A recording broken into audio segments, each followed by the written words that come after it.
Okay, I'm here. I'm here. Hi, everyone. Hello, hello, hello. That's my RuPaul Drag Race. Hello, hello, hello. And everyone's like, oh, Ru, okay, outfit.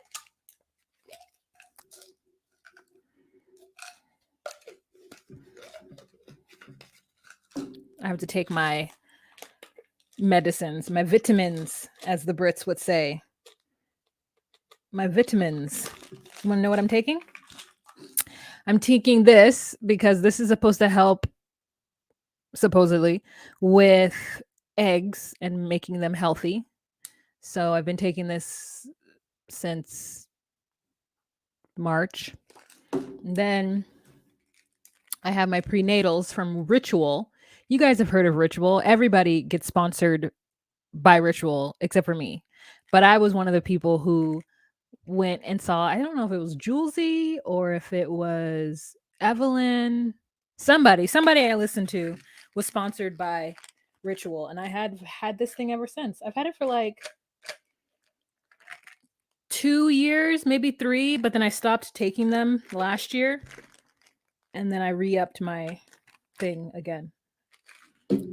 And then I also take my apple cider vinegar thing. I don't know if any of this works. I'm just going to say right now. I'm just telling you. I don't know if any of this works.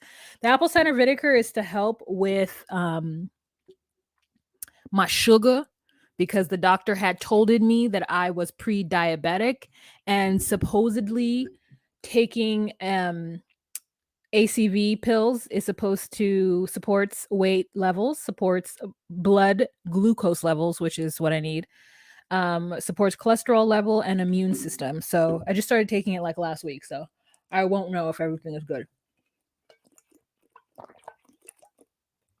We're supposed to take 3 a day. And then there's another like fertility GNC pill I take, but I've run out of it. I need to go and re-up. Oh, sorry.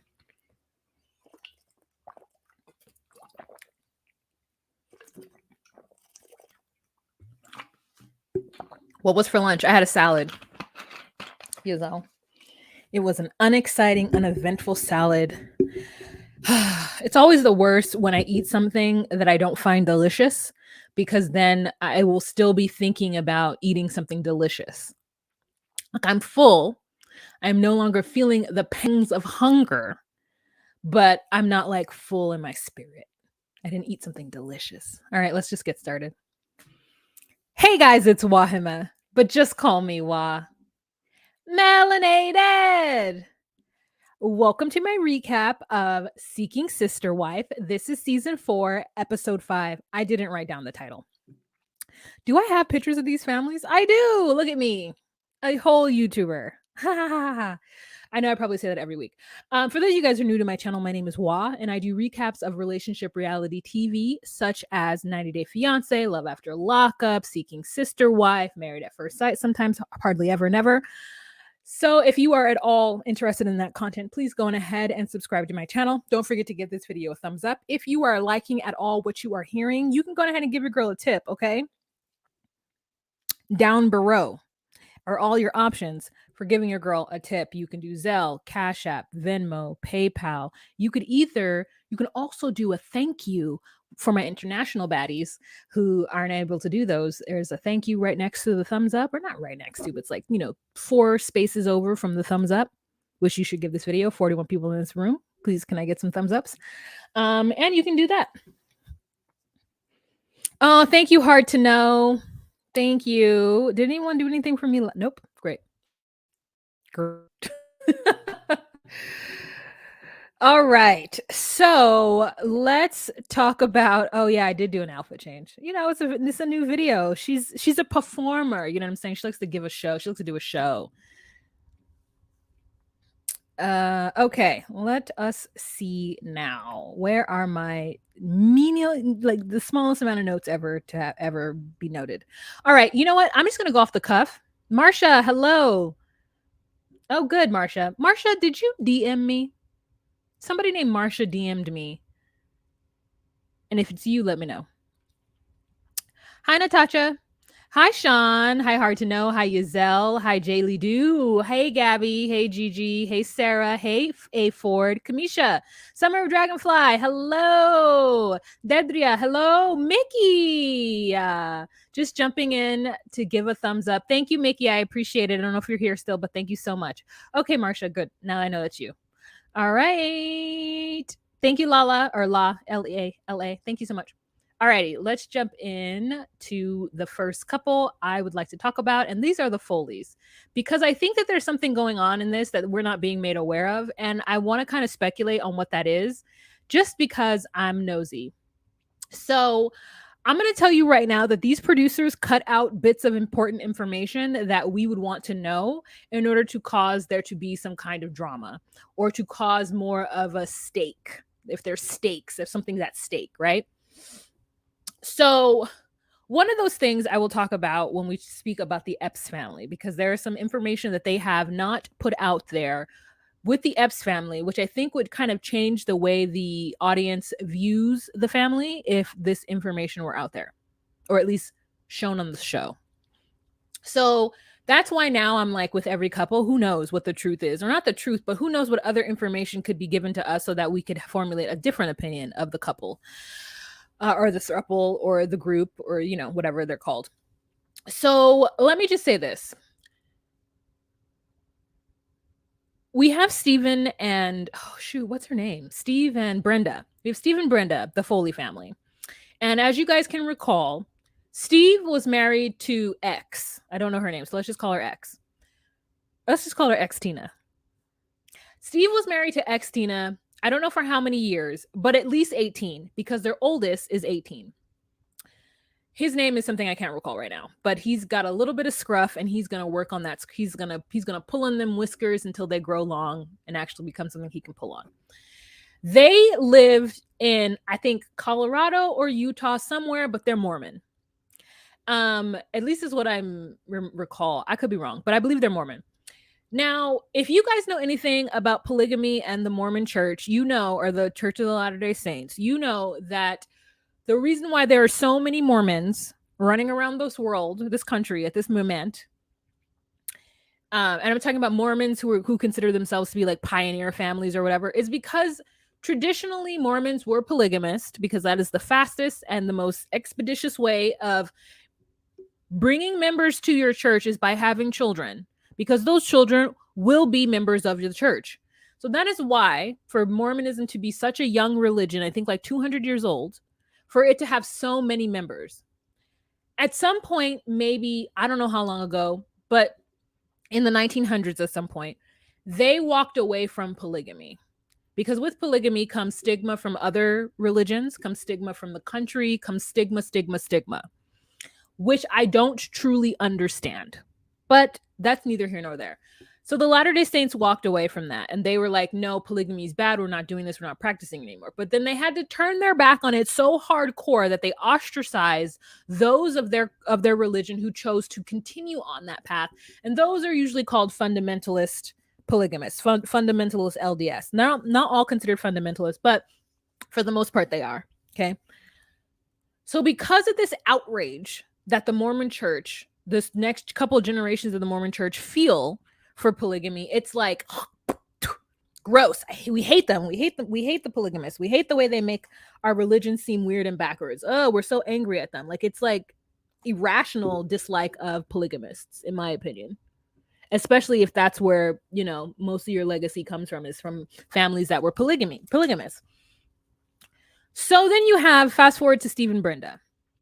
They started to want to bring somebody new into their family, and they actually went out and caught Brenda in their web.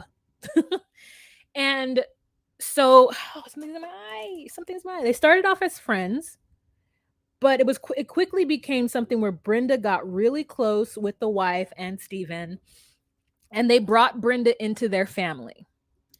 Now, I feel like the storyline wants you to believe, especially when the children speak up on their experience was, that Steven did this to X Tina. And maybe X Tina didn't want to do it, but she went along with it because she loved her husband, she loved her family, and she didn't want that to go away. And then all of a sudden, due to outside influences, according to Steven, ex Tina decided that this lifestyle wasn't for her.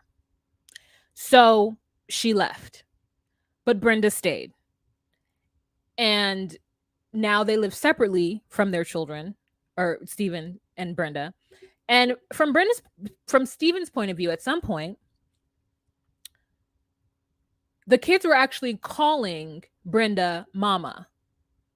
So it looks like she met the kids, Brenda, when the oldest one was 10 and then the youngest one was 8. So at 10 and 8, they called her mama. And now at 16 and 18, the girl, the younger one, like truly hates this entire situation. So I would like to know what exactly happened, because a lot of the stuff that the girl is saying sounds like regurgitated adult sayings. And I'm not saying that a 16-year-old can't have her opinions about what she feels her father is doing. But a 16-year-old who has access to the internet and who is able to see that there are many different ways that many people live their life, for her to walk out and tell her father that his lifestyle disgusts her is pretty interesting to me. Because I feel like the kids now are so much more open to everything that is happening around them, be it different, alternative, not mainstream, not quote unquote, I hate using this term, normal. If your children are brought up in polygamy, they're not going to think that it's disgusting. So something went wrong.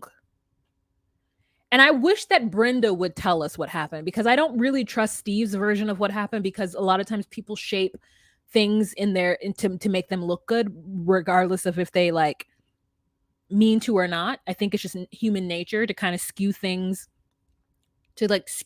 towards what they believe happened, because maybe in their mind it doesn't quite make sense. So anyways, we've got Brenda and Steve, and they rarely ever get to see the kids anymore. We don't know what rarely means. We don't know if that means like once every 2 months, 4 times a year. You know what I'm saying? We don't know. So they go horseback riding, and it looks like the kids have never been on a horse before. Steven has his cowboy boots on, so I'm assuming he has. And then Brenda's like, oh my God, this was so much fun. That looked like the most boring horseback riding adventure ever in my life. So they go to some kind of ranch, and the people's whole thing is to like, you can see a petting zoo and you can go ride the horses around, like I guess a trail or whatever. Brenda's having an amazing time, so is Steven, and the kids are like bored, and I'm bored too. The oldest son is a little bored, but he is going along with it. I think this person is happy to be on TV.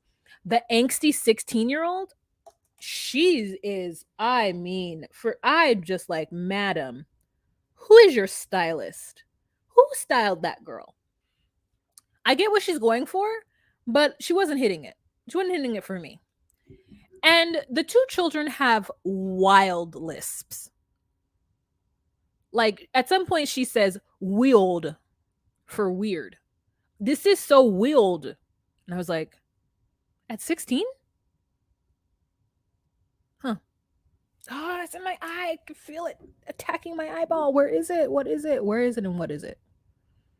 It is like literally stabbing me in my eye. Sorry, guys. You guys don't want to see this. Ugh. Ow. Ow. Okay, let me hurry up and do this. Let me just put the fan that way a little bit. Okay, sorry. So they get off the horses and everyone's like, oh my God, that was so much fun. And we're like, that didn't look fun at all.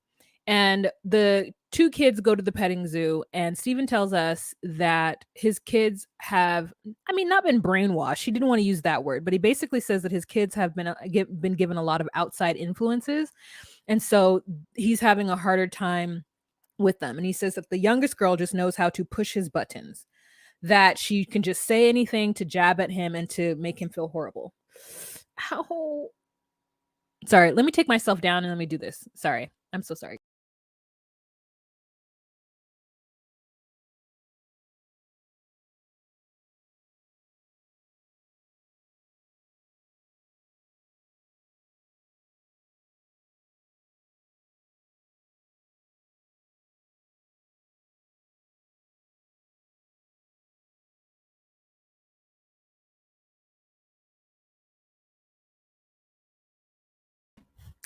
Didn't get it.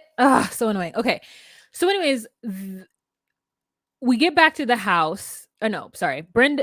Stephen is saying that there are people who are influencing his children and have influenced his wife. Now, to me, that is a lame excuse because you are the head of your household. You are your children's father, and no one should have any more influence on your children besides your wife and you, right? So what didn't you do to ensure that your children were comfortable and okay? Why did you move wherever you've moved in order to build whatever house you're building, to do whatever in order and to allow another person's opinion to get into your daughter's head so much that she believes that your lifestyle is disgusting?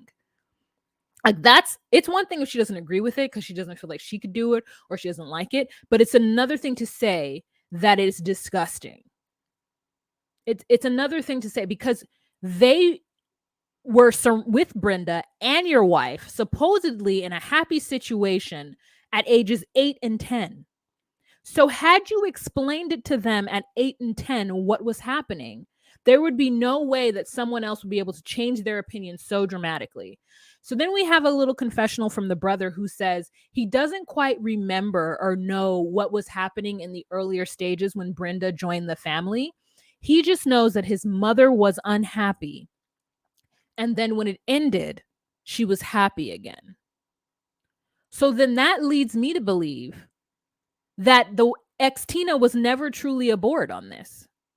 But then here's another level, you guys. I don't think that Stephen could have at least the 16-year-old on this television show without consent from ex-Tina. You can tell me if I'm right or wrong about this. But the 18-year-old, yes, he could sign and say, yes, I would like to be on TV with my dad. But the 16-year-old, does she even want to be there? Or does she only go on this show to show her disgust? Does she only go on this show to provide this controversy, to provide the stakes? Is that her sole purpose? Because she didn't have to be on this episode. Yet she is, and we see her face. So my question is, did ex-Tina sign off on this? And if ex-Tina is so against this relationship, why would she sign off for her 16-year-old to be on the show? So this is what I'm saying, why I say that producers put in information but don't explain it enough. They don't give you the full 360. Like what's really going on? The son seems okay with the relationship and is fine with Brenda, but the daughter isn't. They get home, they make chicken noodle soup. It's like neither of these people have ever been in the kitchen in their life. None of them. They sit down to eat. Brenda lets Stephen take a hold and tell them that they're looking to date another person. And the girl tells her father, what if, now this is a valid point. What if Brenda wanted to find a husband? Would that be okay? And Brenda's response is like, well, not at this moment. I don't want a husband. So to me, that leaves up some kind of thing of where maybe Brenda would be allowed to seek other relationships. And the father says, not right now. And so the girl says, your lifestyle disgusts me. And whenever I hear your lifestyle disgusts me, if your lifestyle isn't kidnapping children, if your lifestyle isn't eating food out of a dumpster, if like directly out of a dumpster, if your lifestyle, what other, those are the only two things I can think of where someone's lifestyle would actually be disgusting to me. Who the F cares? Now, I get it. That's her father. So, she cares about this. But what does she truly think is going on? Does she think that her father has brainwashed Brenda to be there? Why is she so disgusted with a grown man choosing to have and a grown woman choosing to all be in a relationship with each other? Well, friendship on one end and, sexual on the other. I just don't understand. Zelle says maybe the 16-year-old told mom that she wants to be on TV and give her a piece of her mind. Maybe that's what she said. That's true, but I don't know. Zelle says, Marsha, can you have a full custody and not live with your kids? He says his kids live with their mom and dad. in Dallas. Yeah, they can. It would just, you could have full custody or dual custody or whatever custody of your kids and split it and them not live with you as long as the mother doesn't go to the court and say something different. He's probably paying for their whole lifestyle. I mean, if this man is building a whole home, he's probably paying a lot in child support and spousal support. Like I believe that Steven is a well-off individual. Like he's building an entire home to fit more than one wife. Like that's a lot of money he's putting into that. And he's doing that simultaneously while paying alimony probably and paying child support. He's not paying for that 18-year-old, but he's definitely paying for the younger one. So I think Steven has a decent amount of money and makes a lot of money to be able to do all this. It's to me, they did not explain this lifestyle to their 8-year-old and their 10-year-old the way that they needed to, so that if any outside influence were to come in, that there would be a change. Because like, what does the mom say? Does the mom say your dad brainwashed me into being in a relationship with him and Brenda, but then the Holy Spirit came out and showed me the way out of the dark? Is the mom bashing Steven and Brenda when she was a part of it in the beginning of it? Like, I need there to be timelines. I need dates. I need information. I need to hear from Xtina and understand her side of it, because the pieces aren't adding up. Like, he keeps saying there's outside influences. And to me, when parents say that there's outside influences, all I can think of is, oh, because you weren't there. If an outside influence is allowed to tell your children who to be and what to think, then that's because there's a vacuum, a space left that you left for someone to swoop in and do. So don't blame anybody else. The reason why your daughter thinks your lifestyle is disgusting is because you don't see her as often as you need to. And someone didn't explain to her and the son in the beginning what y'all were doing. And when y'all broke up, no one explained to them again what was happening. Hey kids, this is Xtina. Daddy wants to be in a relationship with two women. I find that it's not for me anymore. So me and daddy are going to break up. But I still love and respect your dad. He still loves and respects you. We still love and respect you. But we just want to do something different. And there's nothing wrong with it. You know what I'm saying? Why does she think it's disgusting? But anyways, that's a really long rant to talk about that, because I found that to be so interesting while I was watching this episode. This 16 is going to father, because like, what is he doing? How is the lifestyle disgusting? I truly don't believe that the lifestyle is disgusting. That sounds like something that a judgy ass older person or adult has said to these kids. Because is anyone hurt? Is anyone being abused? Does anyone have Stockholm syndrome? No. And I think that it is, it's kind of not detrimental, but I think it's ugly. It's ugly the way that people think about polygamy. It's ugly. I mean, no one is being hurt. People are being loved and they want to be where they want to be. If it's anything outside of that, then I could see it being that. All right. Zelle says, I think Brenda's connecting the dots. Steve might have been shady and now Brenda sees what he did and is going with April. Steve is looking for a new Brenda lookalike. I mean, I don't know why he'd be looking for a Brenda lookalike. They should have never began this lifestyle if they weren't ready to talk to the kids about it, period. That struck up a thought in me. Oh yeah, the daughter also says, like, you know, you could do this before you have kids, but once you have kids, like, this needs to be done with. That sounds like another adult thing to say. Why? My question is why? When she said that, I was like, oh, so you think polygamy is like fucking hookers and doing drugs? Because that's what that sounds like to me. When you tell another adult that once you get married, you can't be doing these things anymore, it sounds like the thing you're telling the adult is, yes, drinking and like having random sex and like, you know, doing drugs and staying up all nights willy-nilly. Like, once you have kids, you have to stop that. I'm sorry, what? Polygamy? The whole basis of it is to have a big family and to have lots of children and to have all the support. So you would, okay, here's another thought of mine.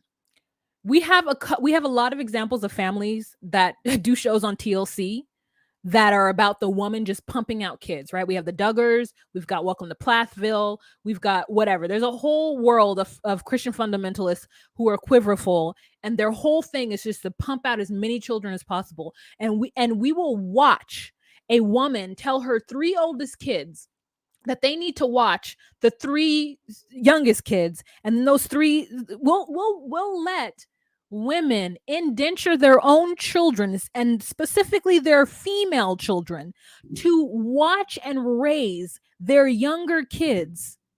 But we don't want a man to have more than one wife, so that wives, adult women, can take care of the young kids.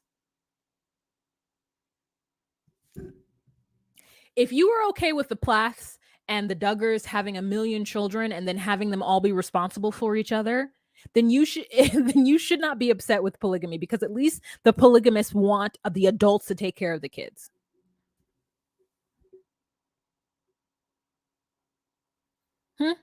That's what I say. What does it says? But why are they doing it for religious reasons though? What does that matter? What is it? I don't understand what that matters. Now, I don't understand the difference between it, but I don't think it matters whether or not it's religious or not. Like, I don't understand why somebody would, I don't understand the allure of it, besides like, but just because I don't understand it doesn't mean that I think it's wrong. Like, that's the thing. And they grow up with religious traumas. Is that a, let me read this. They should have never, yeah, you said that. Okay. But anyways, that's my opinion on it, because you could tell that she had some kind of something whispered in her ear about it, with the things that she was saying, as though like him wanting to have more than one wife was some sort of fleeting before you have kids thing. And then now that you have kids, you should stop that because it's not normal. No, girl. There are so many different ways that people raise children and have lifestyles that is not normal, and the children are fine. It depends on how the parents manage it. And if they're not managing it well, that's a different thing, but that has nothing to do with the concept of whatever it is you're trying to do. So there's that. I'm gonna get off my high horse, because that's how I feel about it. I think that Steven, and I need some more explanation from these adults, because I don't understand where it went wrong and why the daughter feels disgust for her father. That's unfortunate, and I feel bad, especially if the daughter feels it but the son doesn't. What's going on? So let's move on. Next couple that we are going to talk about are these fools. I don't know what to call them, because there's no last name. It just shows their names. Like, it doesn't say like the Foleys or the Epps family or like nothing like that. It just, they all have, I don't know. Anyways, so they've decided that they want to have a date.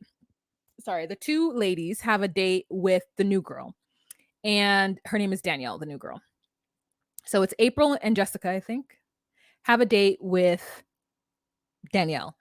And they ask Danielle if she's ready for the lifestyle. And Danielle always has a lot to say. Danielle sounds like she truly understands what she's getting herself into. Danielle sounds like she has thought this all through. And then later on in their segment, we realize that Danielle also has like an anxious motor mouth problem. So even if she doesn't know or hasn't been thinking about it or whatever, she is going to anxiously spit out her thoughts in rapid fire. And so it'll sound cohesive and put together. So they tell her that, there's no hierarchy. We're all the same in this family. And are you interested in having kids? What do you think about Jessica having kids? Like, just like, tell us what you envision in this. And April says something that I thought was so important. April actually acknowledged the fact that Danielle is young, and that you do so much growing up between the ages of like 20 and 28, that she wants to make sure that Danielle is solid on what it is that and truly understands what she's getting herself into. And I said to myself, thank you, April, for making that adjustment and for truly understanding that you have pulled a bebe. But with that knowledge, you now need to back away from the bebe and only get with people who are 28 and older. That will always be my stance. Don't be looking for anyone that's 20 years old. Diaz says, I think Steven needs to pay more attention to his daughter because he seems like she's going through it in general. I agree with you. Dania says, I agree with you totally. Consenting adults should have as many partners as they want as long as they're safe. I agree.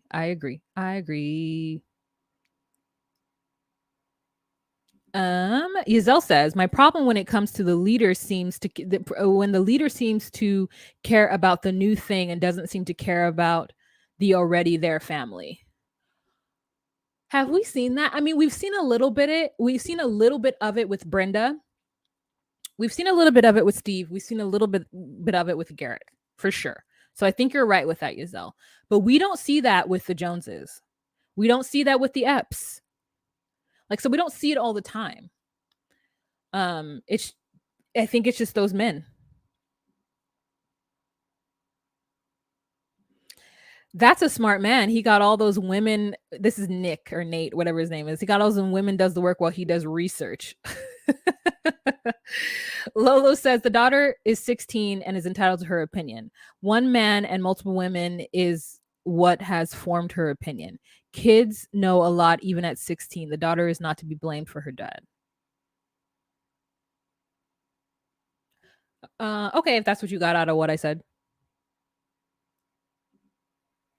Cool.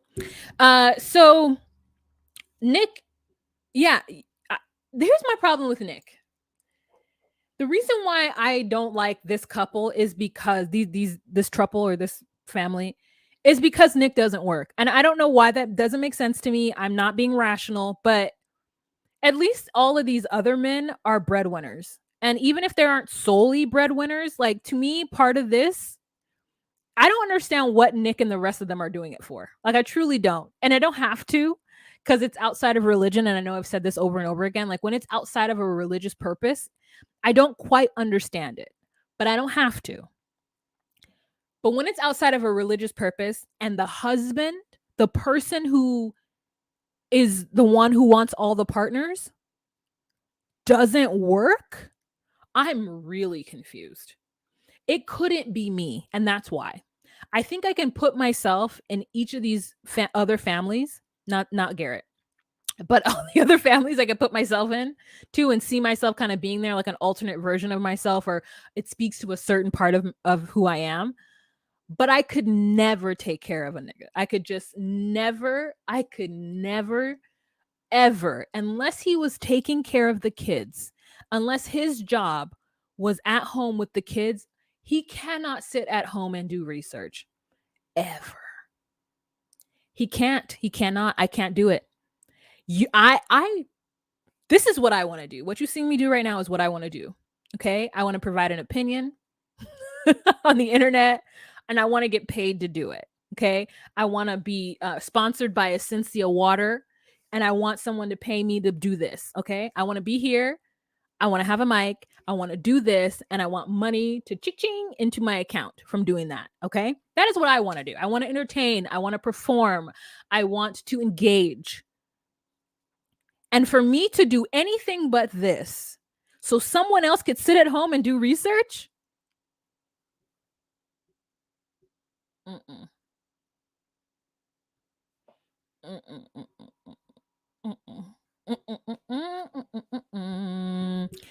He must be well endowed because he's got a face like 20 miles of unpaid road about to buckle.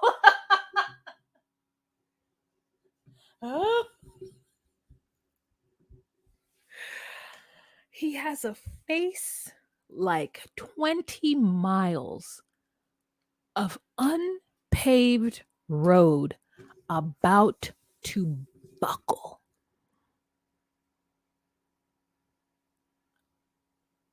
Son of Dragonfly, where the hell did you hear this statement? I mean, I've heard his teeth looks like he's chewing rocks. 20 miles of unpaved road about to buckle. That's never going to leave out of my head. That's one of those things. That's one of those lines that you like get in a script and it does not leave your brain. And I will always know 20 miles of unpaved road about to buckle. Okay, there we go. Whoo, he works their middle, Wah. He works their middle. They love it though. They said they appreciate how he loves to learn new things. It's obnoxious because they all said he does all he they said he does is read, think, and share his thoughts. He seems absolutely useless. Stay-at-home dad to a teenage boy. And then he doesn't even cook. I hated that he wasn't cooking. You know who we do see cooking is Marcus. So I mean, I cannot put the pick back up. 20 miles of unpaved road about to buckle. Do you see what I see? Unpaved road is dirt roads.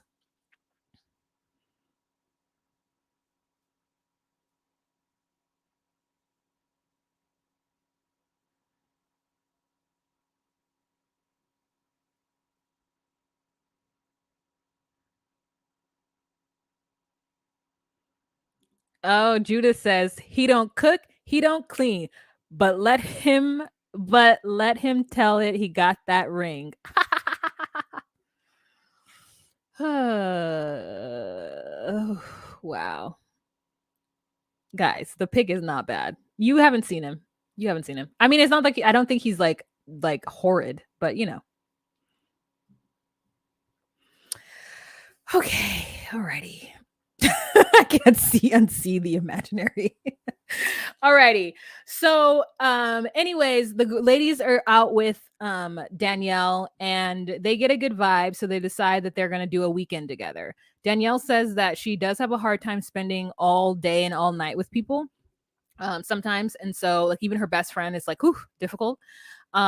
So this is going to be like a testament to see if they'll be able to get along together. So the women who work got an Airbnb, and they all drove together to this Airbnb, and Danielle was just like anxiously talking the whole time. And she admitted to the cameras that she does when she gets anxious or feels awkward, she does talk a mile a minute. And she's just talking about how her siblings aren't close. And so it'd be nice to have sisters in April and Jessica and blah, blah, blah, blah, blah, blah, blah. And they're just like, yeah, we get just let her, it's fine. And then we've got Jessica and Nick in the back, all cuddled up together, all booed up. And I thought that was cute. And then we get to the Airbnb, and Nick is struggling carrying the bags up the stairs. And they're like, "Oh, Nick, are you okay? Do you need help?" And I said, No, you paid for this. You go in that house and you let that man struggle with them bags. Okay. He can't, his only thing can't just be dicking you down. Okay. I need y'all to just beeline it into that house and let this strong black man carry these bags up into this house. Okay. So then they're having a conversation with Danielle, and I think this happens next episode, but I saw it in this one because of the way they show the next episode, where they figure out that Danielle like ran away from her last relationship, which is a red flag for them because they want somebody who is committed to them and the lifestyle. They are looking for a very old school way of thinking of marriage, where like once you make the decision to get in, come hell or high water, you're in it. And so my question is Nick going to marry Danielle? Is that going to be his lawfully wedded wife? And the other two are just kind of like, because, they're married to each other. Which seems like a loophole, low key. If I were gay, I would, if I was same sex loving, I would feel some kind of way about people fighting for the right to have same sex marriages for years. And then all of a sudden, these two who are not in love with each other and are using it for their advantage. Now, I know that's how it works. You know what I'm saying? There are a lot of civil rights laws that came into place that benefited other people besides the people who were diligently fighting for the civil right. Affirmative action actually affects women that are not Black more so than people of color. So it is what it is, but I just felt a little ways about it. And I didn't say anything initially because I'm like, it's not my community. I'm an ally, but I don't, but I would feel some kind of way. Like, there have been queer people who have been fighting for the right to get married for years. And these two just like taking advantage of the fact that they could do so. That's it. So Then they get into the house and they crack open the wine, which I'm very excited for them now that I can drink. Like, wine is my favorite thing. And they allow time for Danielle and Nick to kind of get together. Oh no, they allow time for Jessica and Nick to get together. And so they're in the room showing her some love, showing each other love. And here's the truth. I'm gonna be honest. When I see Nick cuddling up with Jessica, I'm like, okay, I can see it. I think they said that he does a really good job of making them all feel special, and I would believe that he's able to do so. And so for me, as long as the ladies are feeling special and fulfilled, besides the fact that they're paying for everything and he sits at home and reads, if they are okay with that, then I should be okay with it. I'm just saying that they are the only couple that I could never see myself in, mainly because there's nobody that looks like me. No, not the only couple. Steve and Brenda too. I don't no. I mean, sorry, that's not true. I can't see myself with Garrick. I can't see myself with Nick. I can't see myself with Steve and Brenda. Like, Garrett is too spoken. Steve doesn't have enough backbone. I mean, like, Nick don't work. The Joneses, Sidian is too skinny and soft mannered. The Eppses, I don't want to have to fight with anybody. Not that I would, but I'm like, I can't see myself in any of these situations. I can't see myself in any of these situations, but I would like to think that I could. Certain parts of me. Okay. Anyways, let's move on to the Epps family. Okay, so it is India's birthday. Oh, first of all, let me just say this. Oh, what did I do? I can't see myself. How do I take this away? Perfect. So I told you guys that I follow the Epps family on Instagram, and they follow me, and we've kind of been conversing. So in the episode, it is India's birthday, and they're preparing for her birthday, and Taryn and Marcus has a surprise for her, which initially her older sister Chastity was not going to be able to be there. And then she was able to be there. And it was a surprise for India. And India was so surprised. She like almost started crying or did start crying. And it was like really nice. So this party is now got a mixture of different personalities and different people from the different, like, I guess, categories in their lives, and they're like coming together. So it is Marcus's sister, it is a family friend, which we'll get to that family friend, it is Taryn, it's India's sister, and like, you know, just a bunch of ladies, and Marcus is cooking for all of them, which I said, thank you, Marcus, thank you for cooking, and thank you for paying bills, Nick. So they're all just kind of interested in seeing how that's going to go. And we get a lot of Chastity in this episode. And let me tell you, I don't know if the lighting was on point. I don't know if Chastity's been drinking all of the water. I don't know if they just have it in their genes. But Chastity's face, the skin, the glow. I was looking to see if there was any foundation involved, and I didn't notice that there was any foundation. They lit her correctly. In fact, they lit them all correctly. Like, even in the night, like sometimes these producers, they be just doing black women, especially dark-skinned black women, dirty. And everyone's skin was giving supple. It was giving light makeup. It was giving it was just giving for me. Ooh, Wana RN says the Epps are a whole toxic mess. I need you to explain that because I'm not seeing toxic at all. Come on, say it with your chest, sis. Say it with your chest. So I was just like really, really good I was really happy about that. I really liked the way Chastity was kind of explaining how she felt. She initially felt that India was in this relationship with Marcus because she felt like India must have low self-esteem, and that India didn't believe that she deserved to have a man on her own or a man to herself, which is such an interesting perspective. To me, that's the perspective of someone who either falls into relationships very easily or has been in a relationship for a long period of time. I mean, I could be wrong about this person, but like, that's what it gave to me, because for someone like me, it's hard out here. And I'm going to be honest with you. I have to explicitly and specifically ask men whether or not they are married for me to get the truth. Because married men will stay talking to me in the grocery store. Full married men are the ones that are breaking their neck to watch me walk by. It be the ones in relationships and or married that come after. The single ones, they act like they got all the time in the world and they don't have a care, and they sky's the limit, plenty of fish in the sea, like all of that stuff. But the married ones are the ones that are able to zone in on me as an amazing person and find my worth. But it's like I have to specifically ask them, are you married? And a lot of times they'll be like, well, and I'm like, out. No, well. It needs to be yes, but we are ethically non-monogamous, or yes, but I'm polyamorous. Like it's always like, well, no, out, I'm out. Like the married men and the ones in the relationships be the ones out there giving your girl all the feels. So when I hear someone say that you got with this person because you don't feel like you deserve someone solo, I'm like, that could not be it. It could just be hard out here. And like they're the ones that are coming and talking to you. Not that you think you deserve less. It's just, it is what it is. Like I'm telling you, these single men are trying to do the most. So yeah, Chastity gave us a really good perspective and a good opinion, and I was here for it. She also says that she could never do polygamy.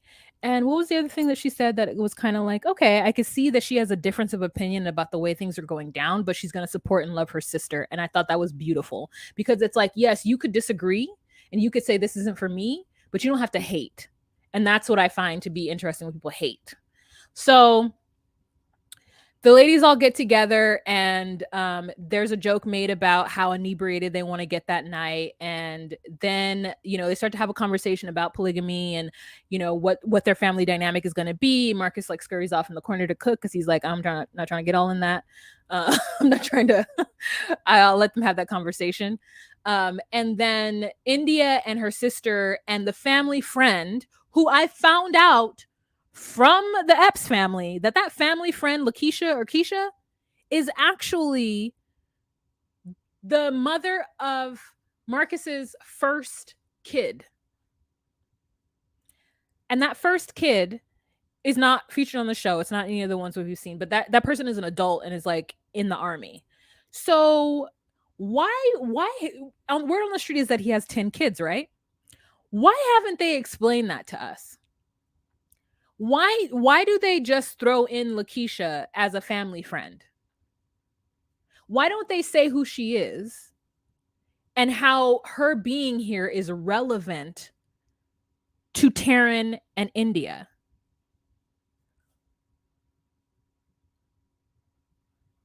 It seems important, no? It seems important, because that would let you know that this is more of a cohesive family unit than anything else. If your first baby mama, and I don't know how many baby mamas he has, I don't know the kid's situation, I don't know, I haven't asked, I'm not gonna ask because it's not my business, but why wouldn't producers say that? Why wouldn't producers just say Marcus has a great relationship with all his baby mamas, or at least a few of his baby mamas, to the point where they're comfortable enough to come to the birthday party of one of his wives or his fiance, however they want to term it. Thank you, Ramsterdam. So, Wana says the way they started their relationship, India's insecurities, I have too much to say about them for this live. Okay. Yazel's responding to Summer of Dragonfly. I feel like it was the way he dropped that salmon on the board. What about the 10 kids? My question is why does he live in Florida, but he's a government official in Iowa? I thought it was Ohio, but also I don't know. Single black men especially are watching these toxic YouTube channel pushing submissions and talking down about educated black women. It's gross out here. It's so funny because like since I started doing like my research into the dom sub like world, right, that BDSM world, it's so interesting to me when people use the word submission, because I'd be like, you ain't a dom though. So you want someone to be submissive just because you're a male, just because you have a penis? Why do you want that? Like, you wouldn't, like, if you were truly a dom, you would not be on any show talking about you want a woman who's submissive. You would just find a submissive. You would find a woman and you would ask her what her opinion is about submission. Like, there are so many websites out there where you could find a sub.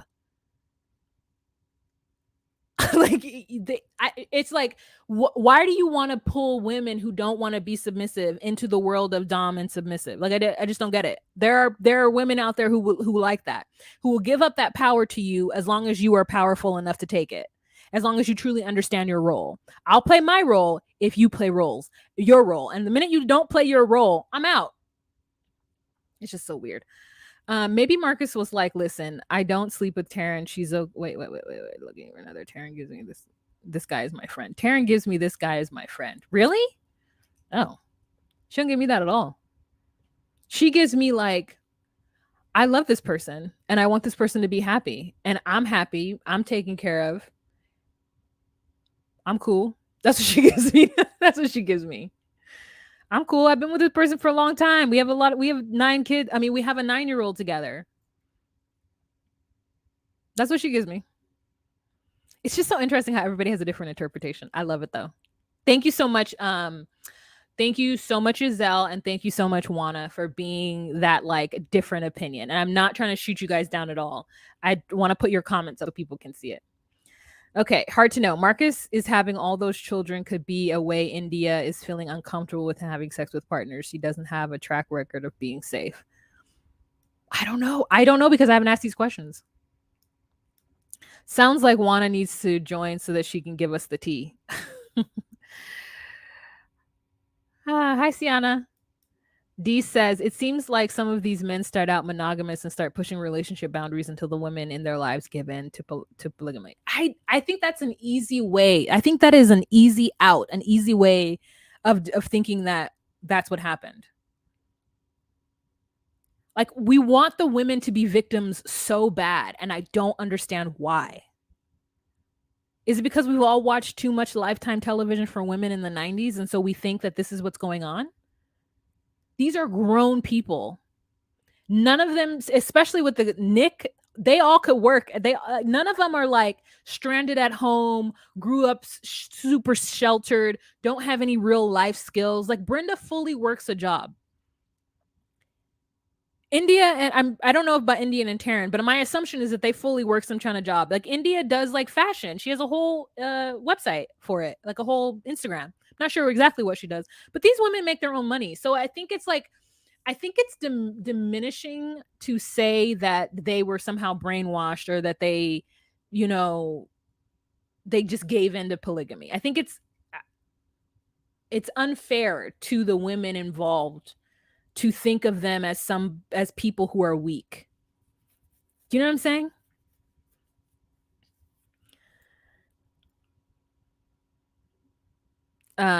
Giselle says, Summer of Dragonfly, yep, slinging it everywhere. As Wa said, be fruitful. Wana agrees. Okay, so Wana and Dee both agree that somehow Marcus has kind of like pushed these women into this lifestyle. Is there anything, this is my question for you guys, is there anything that India and Taryn can say to you that would make you go, oh, okay, maybe I'm wrong? Is there anything that they could say? Like, what would lead you to believe? What, you get what I'm saying? Did I make that sentence correctly? Sup people says Marcus is what Nick Cannon wants to be. Except for Nick Cannon didn't bring them all. Like, okay, Nick Cannon didn't bring them all into a household. Like, what if Nick Cannon would everyone feel the same way about Nick Cannon if he had brung all those women into one like compound somewhere in like South Dakota? What would make this lifestyle okay for you is always my question. So far for me, Brenda, Danielle, and Bert are in it for the money. To me, it feels like Danielle is maybe doesn't have any skills or is too much of a sad girl to leave Garrick. And maybe she truly does love him and doesn't want to leave him and feels like she could do this as long as she just gets over her jealousy. I don't like Garrick because I feel like he's not true. He shouldn't have started this. He should stop and start with Danielle because she's obviously going through a lot. I feel like sometimes trauma from early childhood might mold our minds. D9. Yes, not all women seem to be 100% into this lifestyle. But is that on the guy or is that on the girl? At what point do we just like, I don't know. I have a hard time. And I feel the same way with other scenarios too. I have a hard time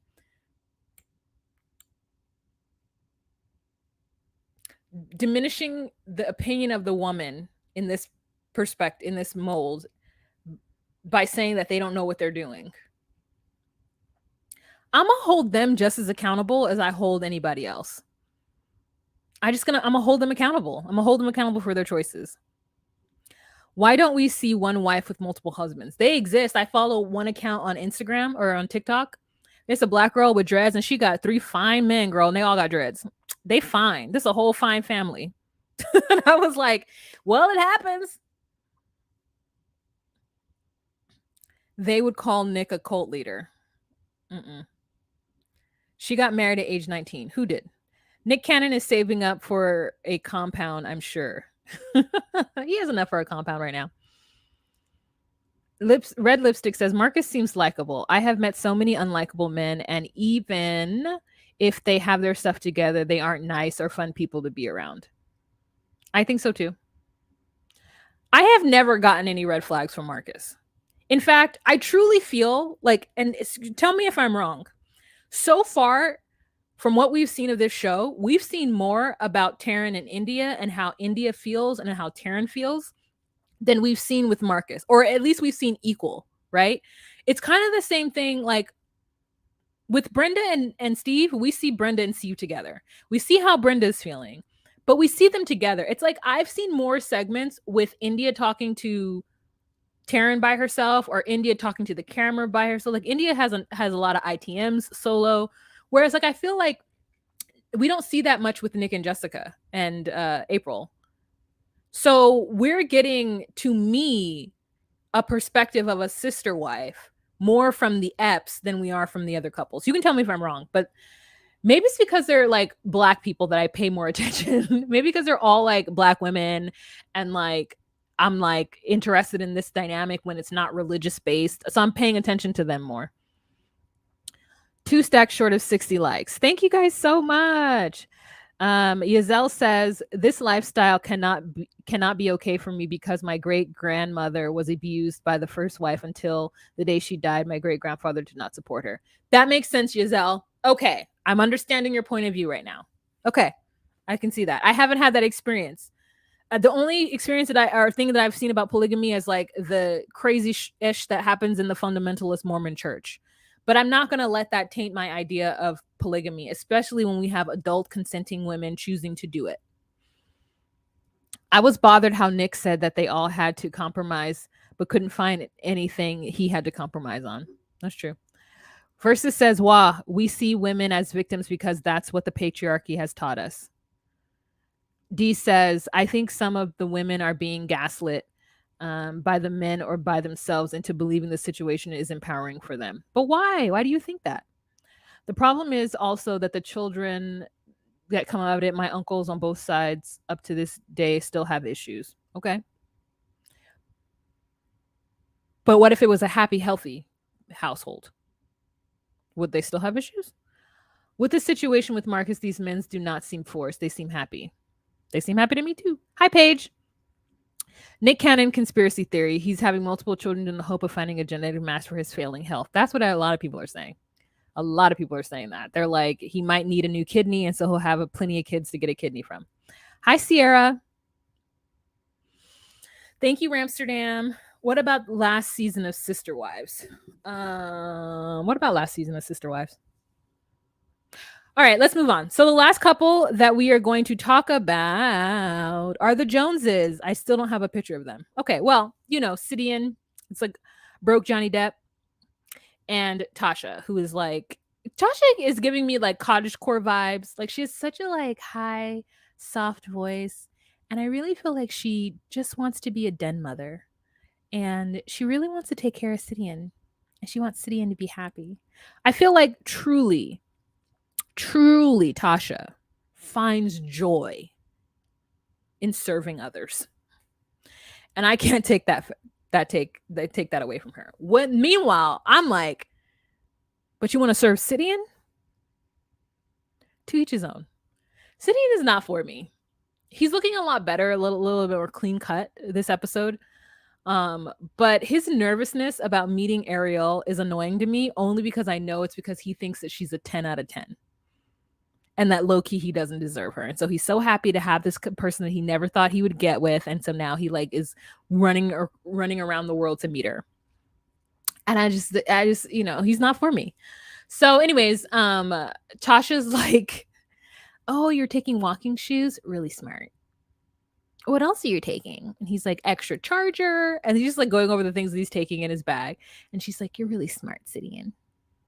I feel like Tasha is, when they say that the man might be the head of the family, but the woman is the neck? Tasha's a neck. So Tasha is a neck and she knows she's a neck. I'm empowering Tasha. I feel like she really, really is like, I want this lifestyle. I want a big, happy family. I'm not going to say I'm the neck, but I'm the neck. Any of these other hoes, they about to be the shoulders, the traps, okay, the chest, but I'm the neck. Judith says, what's your take on the Joneses? They seem to be struggling financially and want to bring a wife who might not be able to support herself if she gets to the US. I mean, I don't know. I don't like to make those jumping conclusions quite yet because I have no idea. I have no idea what they do. I mean, to me, it doesn't seem like they're struggling for money. It just seems like they might be rather frugal because none of them, the dress attire is not giving what a reality TV second season should give. But I don't know. Maybe Tasha seems like somebody who like makes bracelets and sells them on Etsy. Like I don't know what Sidian does, but whatever he does, it might be like an office job because he seems like he's real soft spoken. I don't know. I have no idea what their finances are, and I don't know how we would be able to tell what they are. They live in Oregon. I don't know if their house is big or not. I'm not sure. But they want another wife. So if they got it, they got it. I mean, they wasted a trip to Costa Rica and now they're doing another trip to Philippines. So they have some kind of disposable income. Oh my God, Ramsterdam, you are doing the Lord's work. I love it. Ashley V says everything worked with the 3 wives when I added in Robin and he married Robin. Things changed. She controlled everything. Are you talking about are you talking about sister wives?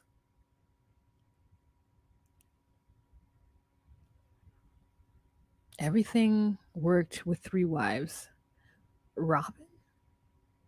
You're talking about I never watched them.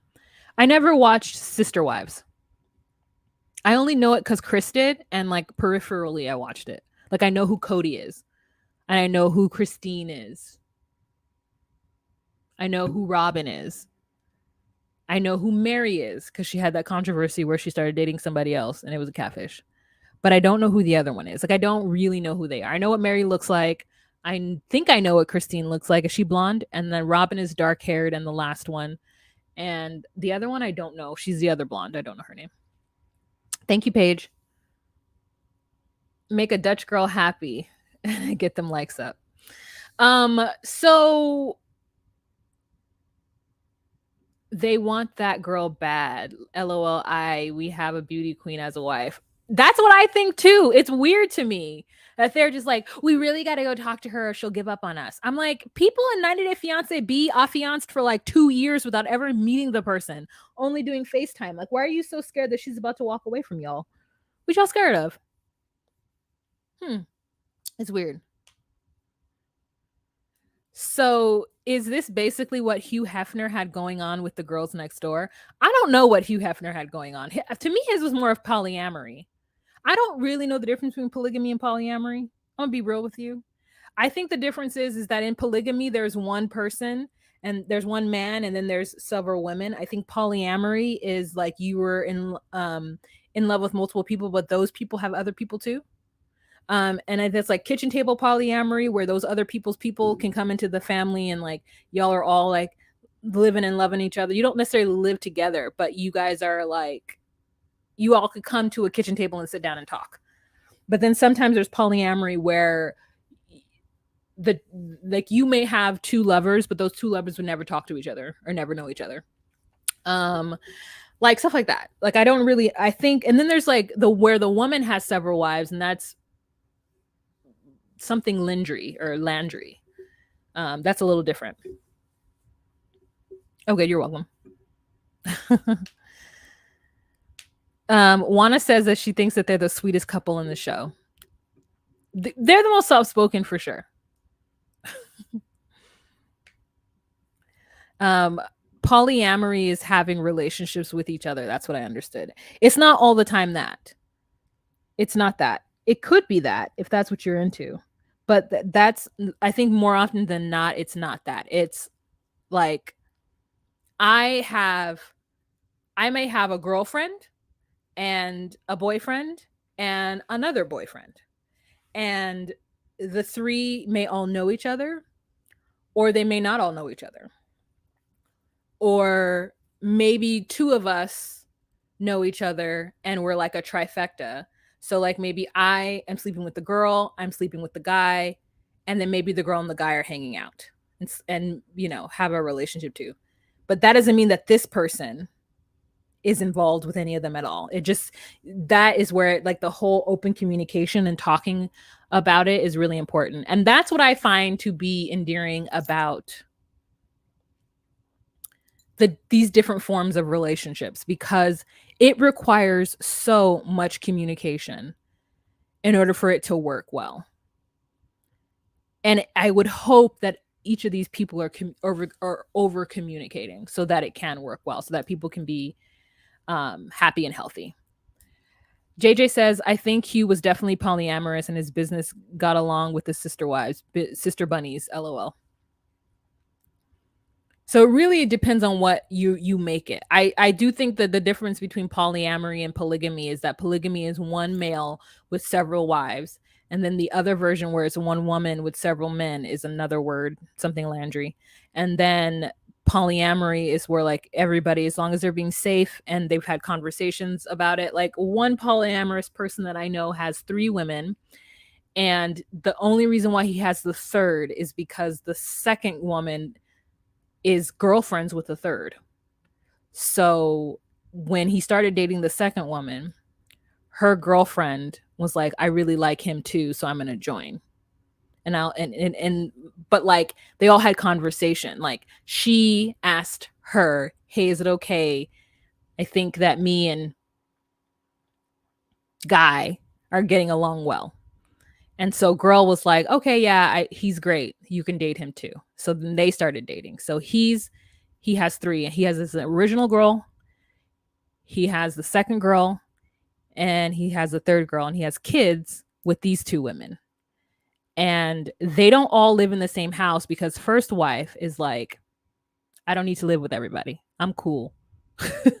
But he has a very high sex drive. And so first wife could not keep up. And then second wife could keep up.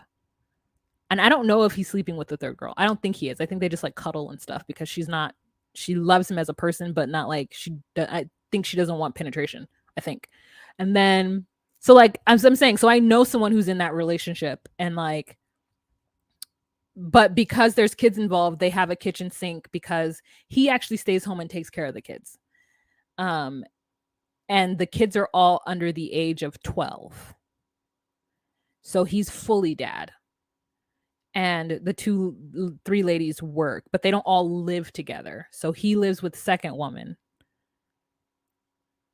And then first wife doesn't live very far away at all. They're all in the same school district. So he's able to like pick them all up and do whatever. And yeah, so his Instagram is basically him with the kids. I rarely ever see the women. I mean, I do. And then, so yeah. So like that is what, there's a lot going on with these relationships, and it's successful. He's been successfully with them for I think 5 years now. And they talk about everything all the time. And on top of the 3 women that he's actually in a relationship, he like chitty chats online with other people too. Like I'm like, how do you have time? How do you have time? But he finds it. But anyways, oh my God, we're at an hour and 11 minutes. How do we talk an hour and I'm passionate about this. Thank you guys so much. There's a polyamorous guy on Love in Paradise. Yeah. Frankie, right? Frankie and Gabby and Abby. But then there's also Valentine from there. And his new boo, Carlos, is not interested in the polyamory. Is not interested in it at all. So, yeah. Oh my God, I'm tired. But thanks, guys. That's the end of this video. Thank you guys for hanging out with me. And I would hope that even though we have difference of opinion, like maybe you can expand and think differently about people who want to have these relationships and not necessarily want to think nefarious thoughts about the people who are, I guess, in control or whatever. You know, these are grown people, and I don't want to take away the woman's value by assuming that she somehow was tricked into this lifestyle. Now, if you're like Zelle and if you know that there's like systemic problems that have happened in your family because of this type of lifestyle, I do think that there are obviously going to be abuses of any lifestyle, regardless of if it's normal or not, right? There are going to be people who take advantage of each other. Oh, thank you. Thank you. Thank you so much, Sierra. And thanks, Wana, for joining. I don't know that I've ever talked to you before, Wana. And if I have, I'm so sorry. But like, you've been super engaging and really like open and providing that juxtaposition opinion. And I appreciate it. I appreciate you, Zelle. I appreciate Summer of Dragonfly and anybody else, Ramsterdam, Sarah, all y'all versus all y'all that commented on this thing, because I think having conversation about it and learning from each other will help us to be, I think, happier people in general. And understanding and tolerant is, I think, is the main word that I want. Because when we start to see people as other and we start to take away what it is that they want to do, I think we're doing a disservice to ourselves and possibly our family members and our kids. We have to be, not have to, you don't have to do anything.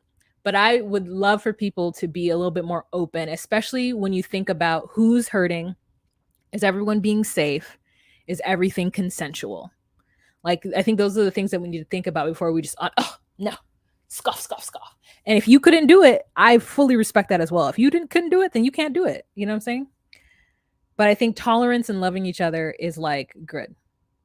Oh, Wana, you had COVID last week. I hope you're feeling better. Thanks, Judith. Thanks for subscribing. All right, y'all. Have a fantastic week. I'll probably see you tomorrow or the next to talk about the family Chantel. But the truth is that the family in Chantel is a boring girl, and I do not care. But I started it, so I guess I must finish. All right, y'all. Have a fantastic week. Remember to be you, be true, and find your place. Bye. Wahima for president. Never in my life. I would rather die.